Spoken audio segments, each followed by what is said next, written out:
Agradecemos la invitación que se me hace para contemplar un poco el misterio de la vida, ahora que estamos en el tiempo de la reflexión sobre los santos, coronados como signo de la gloria de Dios, y también, pues, meditando sobre estos grandes misterios como son el misterio de la vida. El Concilio Vaticano II, pues ha abierto esta posibilidad de hacer una reflexión, mucho más pausada sobre el origen del hombre, la finalidad del ser creado, y por esa razón, pues ahora me permito presentarme para ir haciendo esta reflexión. Soy el sacerdote Antonio Zuleta Ordóñez, de la Arquidiócesis de Santiago de Guatemala. Mi trabajo, pues, un poco dar las clases en el seminario, y mi especialidad, pues, ha sido en la teología dogmática, que abarca todos estos aspectos, particularmente de la escatología. Pues bien, siempre que pensamos en función del más allá, solo es posible pensarlo desde el más acá, porque dependiendo de la reflexión que hacemos del más allá, así vivimos ahora en el más acá. Es el tema de la escatología. Escatología es el eschatón, es el fin de los fines. Y uno siempre se plantea hacia dónde voy. Y resulta que cuando las personas, pues, fallecen, pues uno no sabe ni a dónde fueron. Y es un tanto la pregunta que uno se hace: ¿a dónde fue mi querido amigo, mi padre, mis amigos, cualquier persona que haya fallecido? La gran pregunta es: ¿a dónde van? La Iglesia, pues, nos ha enseñado que está la muerte, el juicio, el infierno y la gloria. Pues bien, entendiendo así las cuestiones, pues entendemos la cercanía a la muerte como el punto de llegada. Pero quizás pensando más en los orígenes de la vida, el Papa Juan Pablo II, en Puebla de Los Ángeles, decía él: ¿qué es el hombre? Y la respuesta que él se daba en su momento es: el ser humano que Dios ha amado por sí mismo. Dios lo ha amado por sí mismo desde el acto creador. Pero ¿qué es la persona humana? Decía, es el ser eternamente ideado. Es decir, la imagen, como lo dice, pues, allá en Efesios, en el capítulo 1, versículo 4, que Dios creó al hombre amándolo. El libro de la sabiduría ya lo anunciaba, decía que el hombre había sido amado para ser creado. Y dice: Dios no desecha lo que Él ha amado desde el proyecto de la creación. Y ciertamente cuando uno se plantea qué ha pasado con la vida, desde el vientre materno, dice el salmista: cuando yo me iba entretejiendo en el vientre de mi madre, tus ojos miraban mis acciones. Solo Dios tenía en ese bosquejo de lo que yo sería el proyecto para el que Él me ha llamado. Por tanto, hablamos de un bosquejo original que uno debe vivir a lo largo del tiempo que está sobre la tierra. Pues bien, cuando estábamos en el vientre materno, pues se fue formando todo nuestro ser. Y ciertamente, pues uno, imaginándolo ahora, uno se pone a pensar cuando se fueron desarrollando, pues, nuestros órganos, y apareció ya los pies, las manos, las orejas, todos los órganos con los cuales hoy vivimos. Quizás uno podría haberse hecho la pregunta: ¿y para qué necesito yo esto? ¿Para qué necesito yo la boca? ¿Para qué necesito la nariz? ¿Para qué necesito estos pies? Si aquí estoy en el vientre materno y no me hace falta nada. Pero resulta que Una vez que salimos del vientre materno y descubrimos que la necesidad de alimentarnos nos hizo sentir inmediatamente que a través de los labios abríamos la boca y succionábamos ya para alimentarnos, ya los órganos comenzaron a funcionar. Yo me pongo a pensar si eso había desde el principio en el vientre materno, en el que nuestros órganos pues se veían como un proyecto. Estando en el mundo, pues uno se pregunta, ¿y Dios para qué me creó? Y la respuesta es inmediata: Dios me creó para contemplar su gloria. Soy imagen y semejanza de Dios, por lo tanto hay un proyecto sobre mi vida. A lo largo del tiempo yo voy descubriendo realmente si conviene o no conviene vivir la vida que el Señor Jesús me ofrece. Y Él me garantiza, como lo ha hecho en el monte de las bienaventuranzas, que Él dirá, pues bienaventurados los pobres en el espíritu, porque de ellos es el reino de los cielos. Hablar de la bienaventuranza, pues dice, será feliz. ¿Y cuándo? Pues ahora. Y será feliz en la plenitud cuando alcance usted la madurez plena y esté preparado para entrar en el otro estado de vida. Pero quizás el momento más difícil sea cuando a uno le notifican que tiene una enfermedad incurable. A lo largo de la vida uno va sintiendo algunos problemas de salud, pero quizás lo más duro es cuando el médico pues se ve en la obligación de notificarle y decirle: usted pues no tiene arreglo en su vida, prepárese porque va a morir.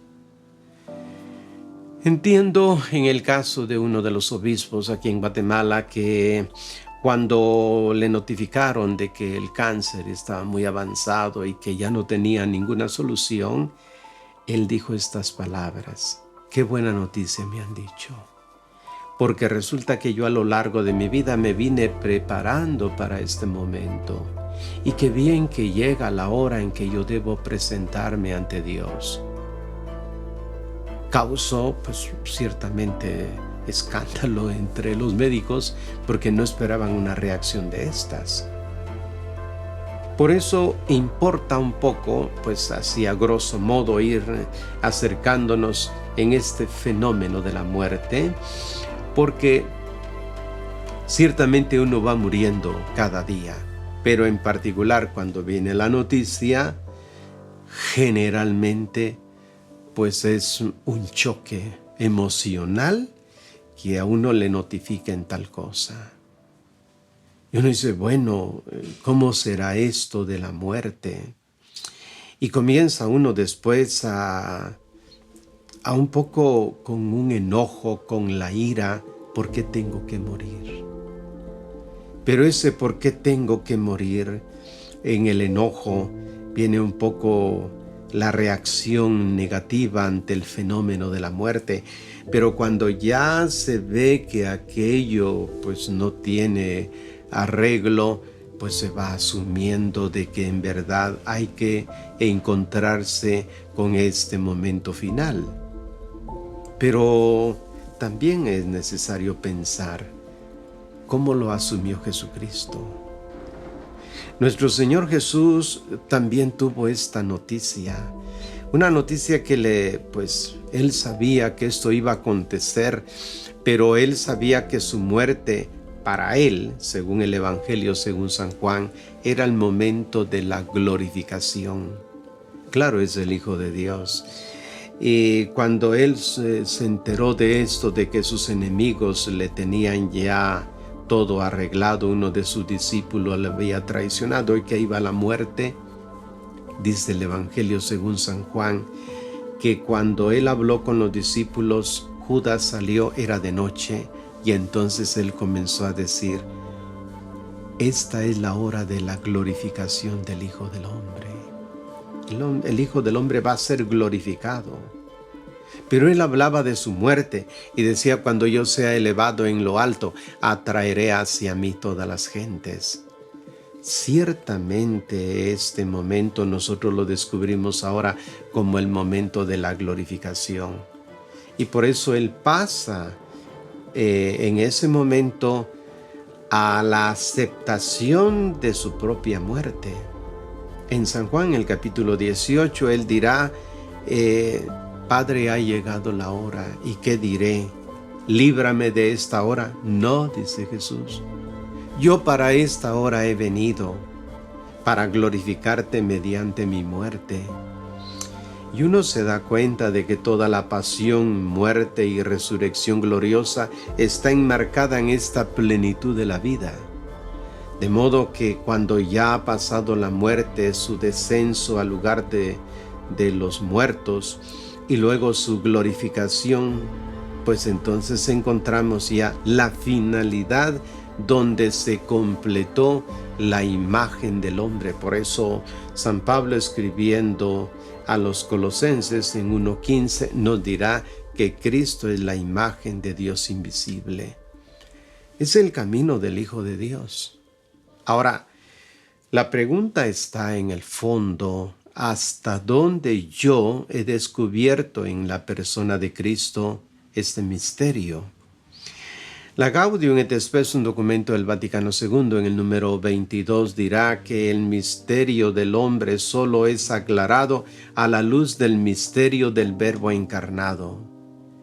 Nuestra vida solo es posible esclarecer el misterio nuestro a la luz del misterio de Cristo. Y como ya lo he dicho, Jesús de Nazaret recibió también esta noticia y la fue llevando hasta que Él entrega su vida.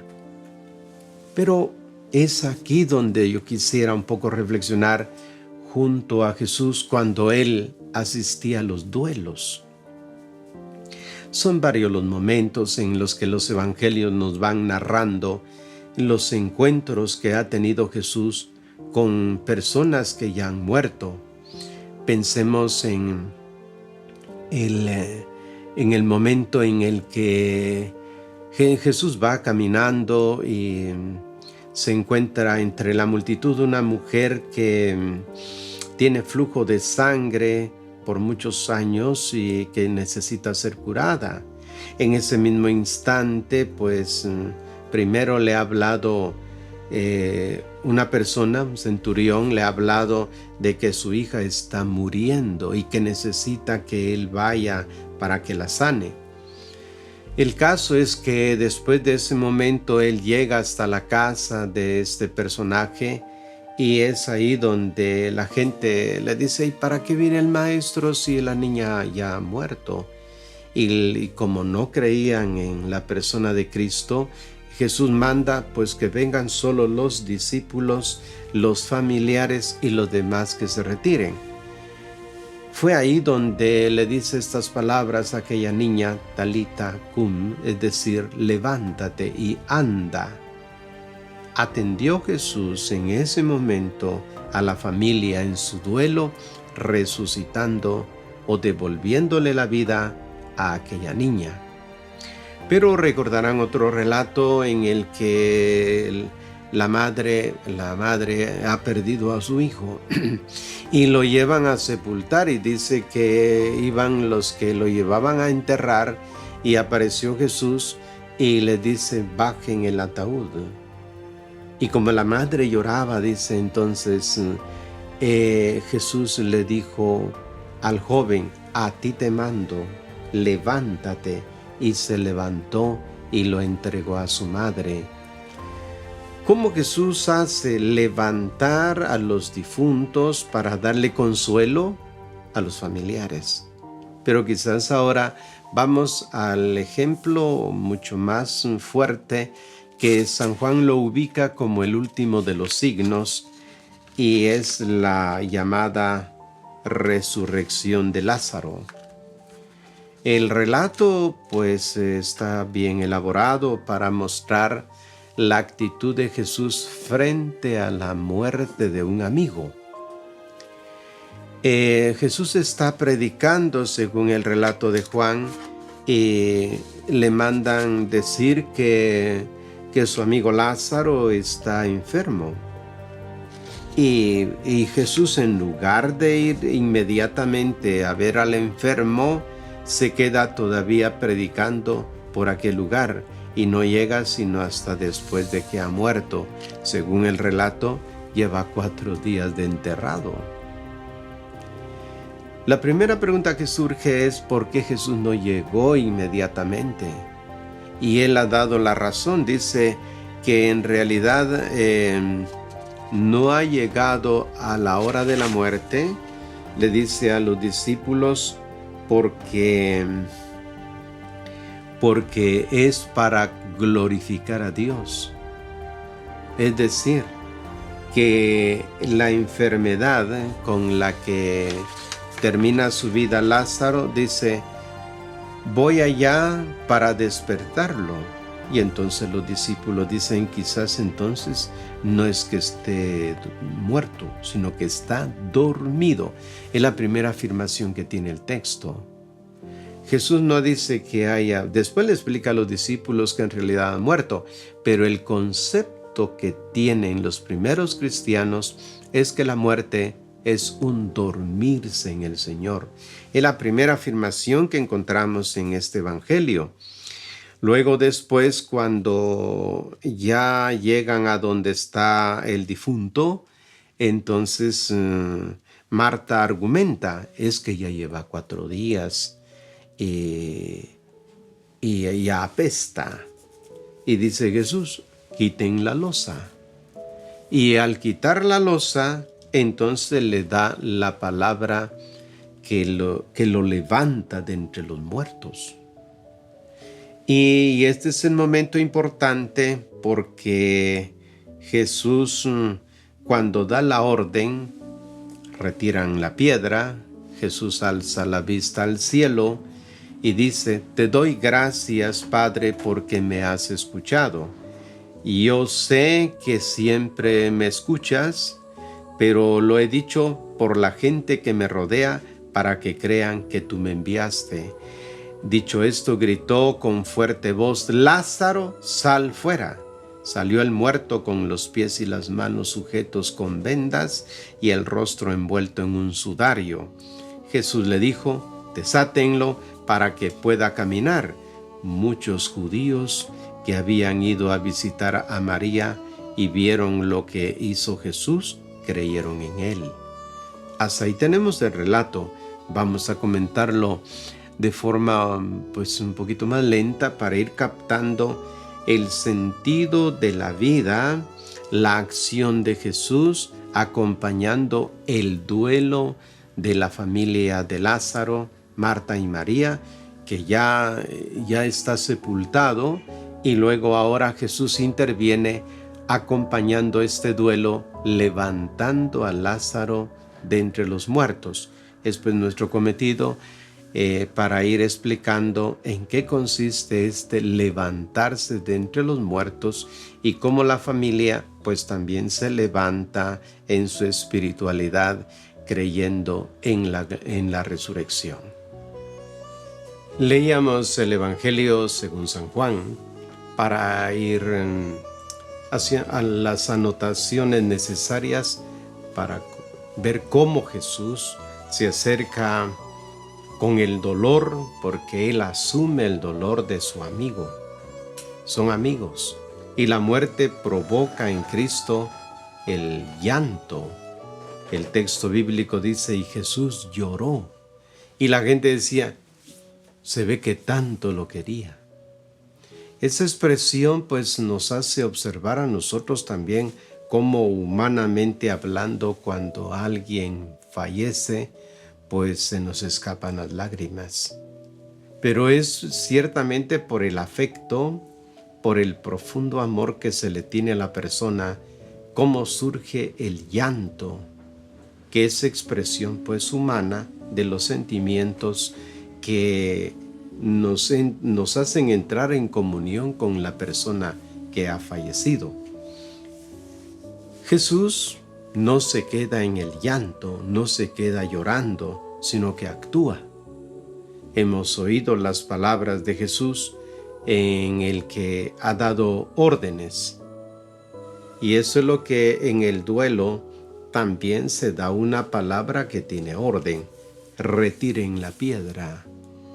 Es la orden de Jesús. Retirar la piedra pues es una orden dirigida a la comunidad y a todos aquellos que todavía piensan en que el mundo de los difuntos está separado y no tiene ya comunicación con el mundo de los vivos.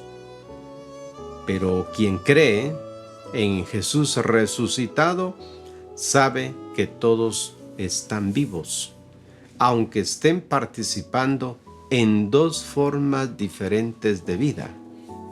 Todas las barreras han sido abatidas, todas las piedras han sido retiradas el día de la Pascua. Ahora se pasa de un mundo al otro sin morir. Me llamó siempre la atención las palabras de Santa Teresa de Jesús, que dice así: muero porque no muero, porque si tan alta vida espero, muero porque no muero. El acto de morir es un accidente necesario para aquel que cree en la persona de Cristo y que ha hecho de su vida los grandes valores del Evangelio.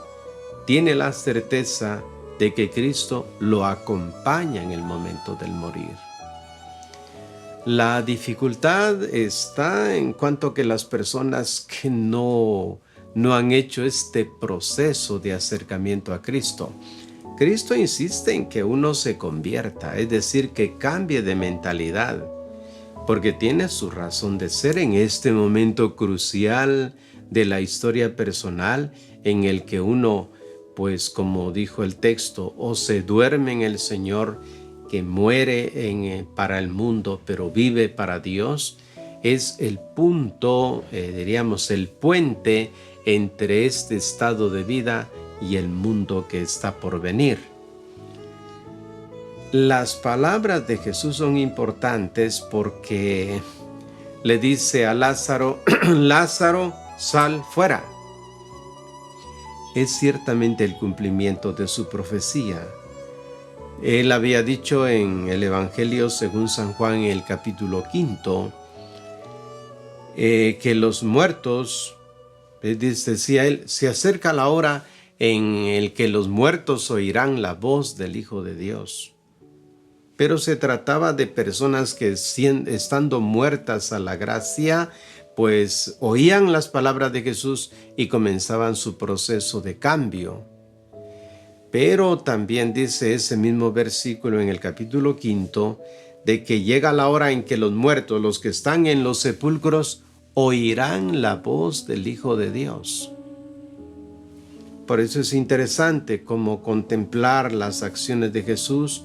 De hecho, pues el muerto, con todas las señales que caracterizan su condición, según lo da a conocer el Evangelio, dice que los pies y las manos sujetados con vendas y también el rostro envuelto en un sudario, sale, pero tal como lo habían sepultado. Hablamos de Lázaro.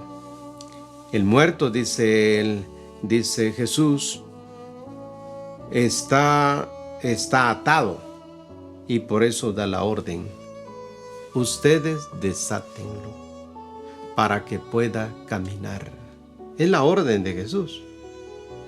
Y por eso desatan a Lázaro, le quitan las vendas y Lázaro camina. Ahora bien, ¿qué trata de decir Jesús en este momento del duelo? Que nosotros con nuestro afecto, pues amarramos al difunto. Claro, tanto amor, tanto cariño que le tenemos al difunto, que humanamente nosotros lo amarramos. Y la orden de Jesús es quitarle las vendas para que él siga su camino. Un día nos va a tocar a nosotros. Y por eso yo he oído, pues la gente dice, déjelo ir, dice, déjelo ir. Y es verdad. el mandato de Jesús es desátenlo para que camine. Desatarlo significará para la vida de un creyente permitir que el difunto siga su propio camino, su otro estado de vida para el que ha sido llamado. Y quizás ahí es donde esté la dificultad a la hora de darle el pésame a alguien, es decir, manifestar que es lo que ha sucedido con la persona. Pero es muy delicado porque solo las personas que han vivido el Evangelio, que han vivido los valores del reino, pues son personas que han cruzado este mundo y se han encontrado pues ya en la otra vida. Esta otra vida es un estado, y hablamos de estado intermedio. Y hablamos de la purificación en el caso de que las personas requieran diríamos, estado de purificación llamado purgatorio. Es verdad que la luz, dice el Espíritu Santo, es el fuego purificador. Pero el Espíritu Santo ciertamente a lo largo de la vida, de la vida cristiana, pues con sus dones ha venido iluminando a la persona. Por eso cuando hablamos de que el Espíritu Santo en la vida del creyente le ha dado el don de sabiduría, por ejemplo. La persona ha pregustado lo divino a través del acercamiento al conocimiento de Dios. Lo segundo, el don del entendimiento, intelligere, significa profundizar, es decir, conocer desde el fondo el misterio divino. Tercero, el don del consejo, que viene para aconsejar, hacer un sano discernimiento en la vida de la persona. Pero dentro de estos dones está también el don de ciencia, que significa el ahondar, el conocer el misterio de Dios. Sabemos que este estado de vida es exclusivamente para eso. Al menos así se decía en el catecismo. ¿Para qué creó Dios al hombre? Pues lo creó para que le conociera, le amara y le sirviera. Pero lo primero es para que le conociera. Por eso dice Jesús en San Juan 17, en conocerte a ti, mi Dios, y a tu enviado Jesucristo, está la vida eterna. Entonces el conocimiento de Dios es lo que purifica la vida y lo que hace esa conexión divina. La vida cristiana nos va preparando para no solo para el diálogo, sino para esta intimidad profunda. El gran misterio de la vida del hombre es que ha sido creado para contemplar a Dios. Por eso la Gaudium et Spes insiste en ese aspecto, que el misterio del hombre solo es aclarado a la luz del misterio del Verbo encarnado. El conocimiento del Hijo de Dios es el que nos va dando la certeza de lo que hay más allá. Y el que ha abrazado la vida cristiana permanece en el eterno. Y por eso el paso del estado de aquí para el otro estado es entrar en esta visión beatífica de Dios. Pero a lo que voy es que solo aquellos que tienen acceso al conocimiento de Dios o le han dado prioridad al conocimiento de Dios, pues han empapado sus vidas con este conocimiento divino. Pero quienes no, ahí viene la dificultad. Encontramos personas en la actualidad que no les interesa nada la vida de Cristo. Y el gran problema es a la hora de la muerte quisieran en unos segundos tener todo el conocimiento. Esto es imposible. Por eso aquellos que van conociéndole más en el amor, a la hora del morir, todo aquello que es imperfecto en el conocimiento, en el amor, se purifica en el otro estado. Por eso hablamos de purificación por el fuego del Espíritu Santo, por el fuego divino, purifica las personas que llegan a la altura del conocimiento de Cristo, que es lo que San Pablo tanto insistió, diciendo que ciertamente el misterio de Dios es el misterio que tiene que ser conocido por la mayoría de personas. Ahora, ¿qué pasa pues con la frustración? Porque este es el problema más serio para mí. La dificultad más seria es el que uno disponga de que en realidad no quiere aceptar el misterio divino, que es una enorme cantidad de personas que, aunque se invitan al conocimiento de Dios, a la vida cristiana, no hacen caso. ¿A qué le dan prioridad? Pues le dan prioridad a muchas cosas de la vida, y está bien, pues, porque es con lo que vivimos. Pero, por ejemplo, pues ciertamente las personas se preparan académicamente en una diversidad de temas y pues conocen mucho. Pero la asignatura pendiente es el conocimiento de Dios. Otros que hacen de este mundo como si esto fuera para siempre, y al final se encuentran con la dificultad que todo se queda. Y al darse cuenta en el momento del morir de que todo se queda aquí, de que no se llevan nada, entonces viene la frustración.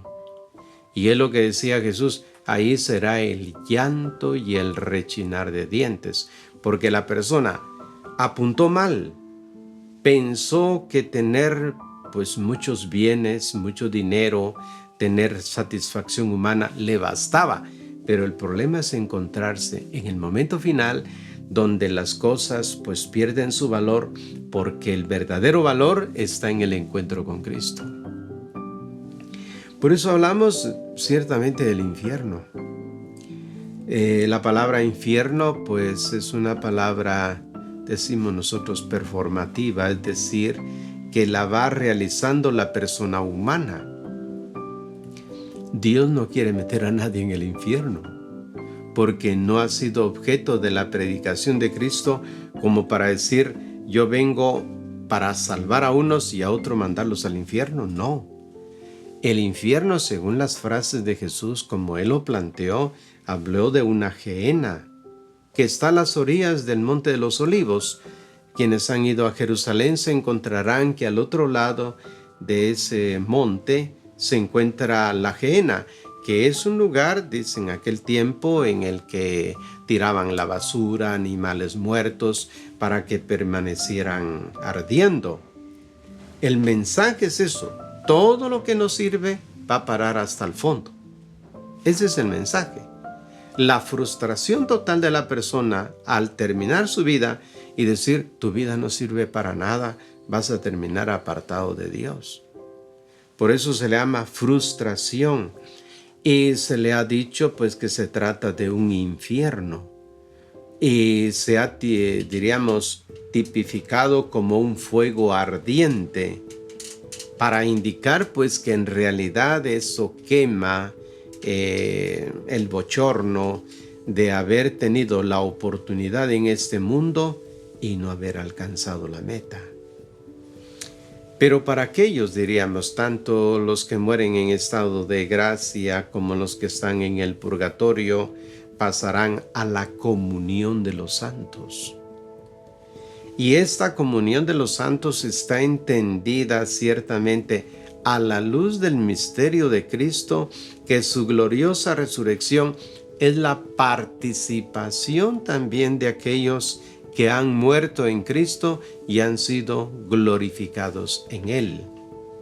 Es aquí donde se entiende, se comprende el por qué la vida de las personas tiene como finalidad el encuentro glorioso con Cristo.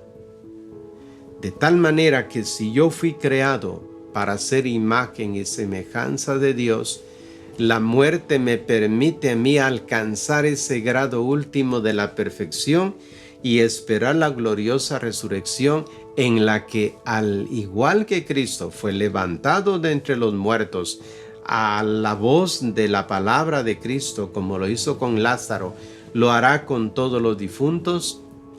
Y entonces, como dice San Pablo en la primera carta a los Corintios, en el capítulo 15, entonces dice, los que han muerto en Cristo resucitarán primero. ¿Y cómo van a resucitar? Dice, resucitarán con un cuerpo espiritual glorificado. Ese es el punto de llegada. No hemos nacido para vivir solamente en este mundo. Estamos destinados a la glorificación de lo humano. Cuando eso se dé, entonces la obra de Jesucristo es completa. Por eso San Pablo nos decía abiertamente esto. Decía Pablo, yo me estoy acercando al momento de mi partida. He trabajado en el combate de la fe. Me espera la corona de la justicia que el justo juez me ha de dar en aquel día. Voy a ser ofrecido como un sacrificio agradable a Dios. Pero vamos acentuando esto. Me espera, dice, la corona de la justicia que el justo juez me ha de dar en aquel día. La esperanza de realmente en la gloriosa resurrección es lo que hace posible que tengamos la acción, diríamos, de acercarnos al Señor durante esta vida. Y entonces lo que le llamamos duelo, pues ciertamente será un momento distinto de contemplar a aquellos que han vivido la fe cristiana y que uno tiene la esperanza de que han pasado a un estado de vida mejor. No así con aquellos que sabiendo que han hecho el mal y que nunca han creído, pues cómo se va a garantizar este estado de vida en la eternidad. Por el momento, para mí en lo personal, que me ha tocado vivir pues el duelo ya de mis padres, ciertamente uno pues se pregunta, ¿y a dónde fueron a parar? ¿En qué estado se encuentran? Solamente la reflexión espiritual y el conocimiento de lo que implica el más allá es lo que a uno le da consuelo.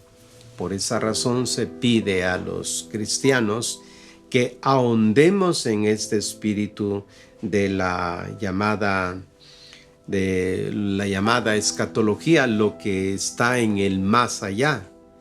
Porque si conocemos qué es el más allá, seguramente esta vida será mejor, porque esta vida la vamos preparando para la eternidad.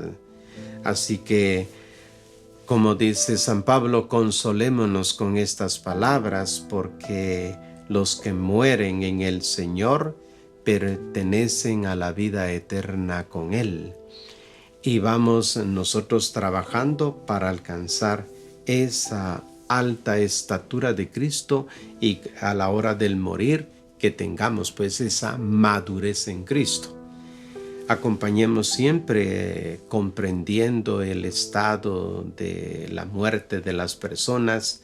Acompañemos a las personas que han querido mucho a sus fieles difuntos y mantengámonos siempre en este clima orante, fortaleciendo la fe de aquellos que están pues con el dolor de la muerte de algunos de sus familiares. Ahora que ha venido esto de la pandemia, pues nos ha hecho mucho sufrir. Pero encomendemos al Señor pues la vida de los difuntos. Pero yo lo que sí estoy pensando es que lo primero que yo tengo que hacer es orar por mi propia salvación, trabajar por mi propia salvación, conocer el más allá, para que conociéndolo mi vida en el más acá sea mejor. Y entonces sí, vamos a pensar que a donde han ido nuestros seres queridos, también iremos nosotros, porque nos vamos preparando para este encuentro. Esta era la finalidad un poco de compartir con ustedes lo que se entiende acercamiento de Cristo a las personas que han tenido pues un difunto. Él mismo se ha presentado como el que ha sufrido la pasión. Él mismo ha dado muestras de lo más grande que es la gloriosa resurrección.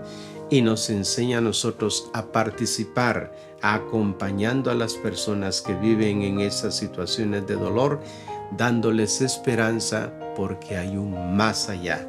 Así que gracias por su atención, que Dios los bendiga abundantemente.